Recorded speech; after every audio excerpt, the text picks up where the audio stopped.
या अंबानीने जे केलंय ते खूप चुकीचं केलेलं आहे। हा व्हिडिओ बनवताना मला खूप दुःख होतंय, कारण की पैसा असेल तर तुम्ही काय घेऊ शकत नाही। जगातल्या सगळ्यात सुख समृद्धी घेऊ शकता आणि तुम्हाला जे वाटेल ते तुम्ही ते करू शकता आणि तुम्ही त्या प्राण्याला पण विकत घेऊ शकता। नमस्कार मित्रांनो, माझं नाव आशिष राणे आणि आज अशी गोष्ट घडलेली आहे की ती ऐकून मला खूप दुःख झालेलं आहे। कारण की ही गोष्ट आहे माधुरीची महादेवीची। ही एक नान्नी गावातली एक हत्तीने आणि ती आता वंतारामध्ये चालते। कारण एकच होतं का त्या मुलाला त्याच्या वंतारामध्ये ती हत्ती लागत होती।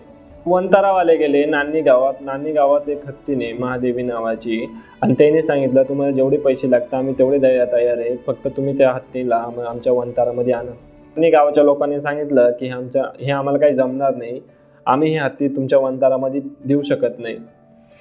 तर वंतारावाले गेले कोर्टामध्ये। कोर्टाने पेटा नावाची संस्था त्यांच्या गावात पाठवली आणि सांगितलं की त्या हत्तीची प्रकृती काही चांगली नाही, त्या हत्तीच्या पायाला सूज आलेली आहे आणि गाववाले तिची काळजी घेऊ शकत नाही, तर तुम्ही तिला वंतारामध्ये पाठवा। जेव्हा नान्नी गाववाल्यांनी डॉक्टरांना बोलवून माधुरीचं चेकअप केलं तर तेव्हा तिची प्रकृती चांगली होती, आणि जेव्हा हिने पेटाला पाठवलं तर पेटावाले बोलले की नाही, तिची प्रकृती चांगली नाही। तर मला हे समजत नाही की पैसा असेल तर तुम्ही काय घेऊ शकत नाही, जगातल्या सगळ्याच गोष्टी घेऊ शकता, आणि हे तसंच घडलेलं आहे। आता माधुरी चालली आहे वंतारामध्ये।